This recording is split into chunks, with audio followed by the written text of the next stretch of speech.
Hi guys, we're going through number 6 through 10 of our 15 different looking techniques. And start off with number 6.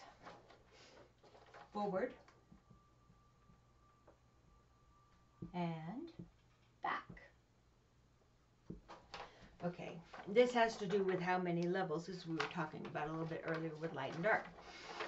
How many different levels can you see going forward and going back? Even if it is very graphic and big old huge chunks of color, you can still see where it seems to go further back or closer to you forward. So picking out how many levels within one piece you can imagine forward and back stacking on top of each other kind of three-dimensionalizes the entire work, which can be fun even if it is, like I said, very simple, very graphic, or only black and white or one color. All of that can still have multiple different layers and dimensions within it. All right, number 7. Eye path. Okay. When you first look at a piece, your eye wants to go a certain direction. And as an artist who has a slight understanding of how composition works, we actually set things up to direct your eye to go in a certain direction. So if you pay attention to where it is that you naturally would like to go to weave your way or work your way through the piece, whether it brings you back to where you started or whether it goes somewhere else, where is it that your eye just naturally wants to take this fabulous little journey of walking through the piece? And I call that the eye path. Okay, number 8. Hidden images.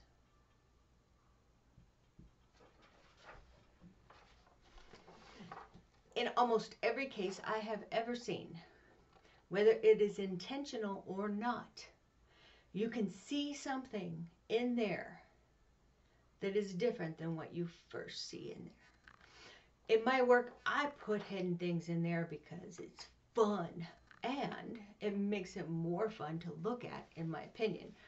So, look for the things that an artist has actually hidden.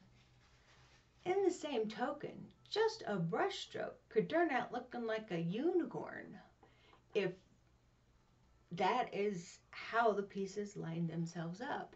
A shadow in a photograph can turn out looking like something different than what it was actually intended.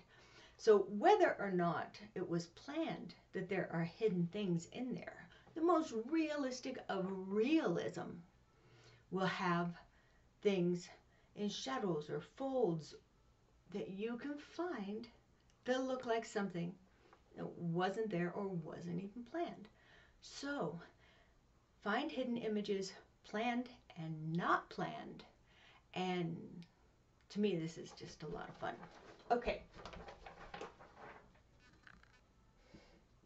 Depth, layers. We talked about this a little bit more in forward and back. We talked about it in light and dark. Now, let's count them up. Count them up tall, count them up middle, count them up on the bottom. If there are delineated sections, different places, count up. Does this one have 3 different layers of depth to it? And this one have 22? Maybe. It all depends upon what you find is the artwork that you want to be spending your time looking at. And it should be something that you absolutely love. So find depth layers in different spots. Are they different here? Are they different there?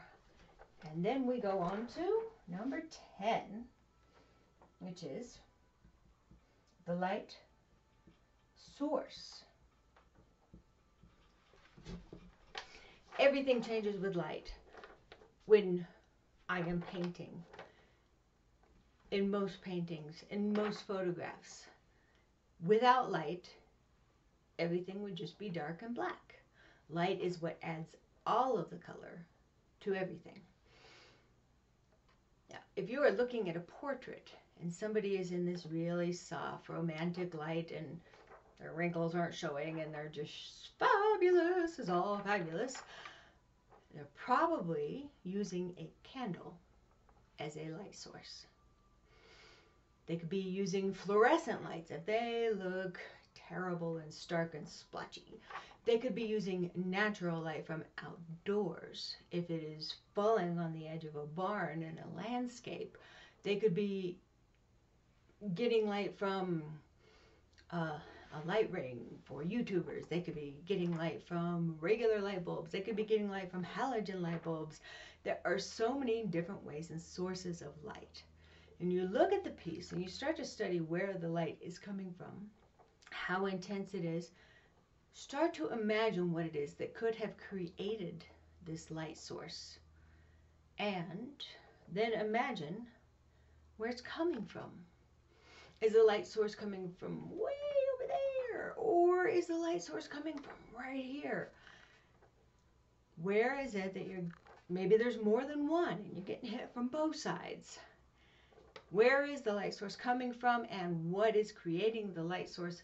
We're going to do the next 5 in the next video.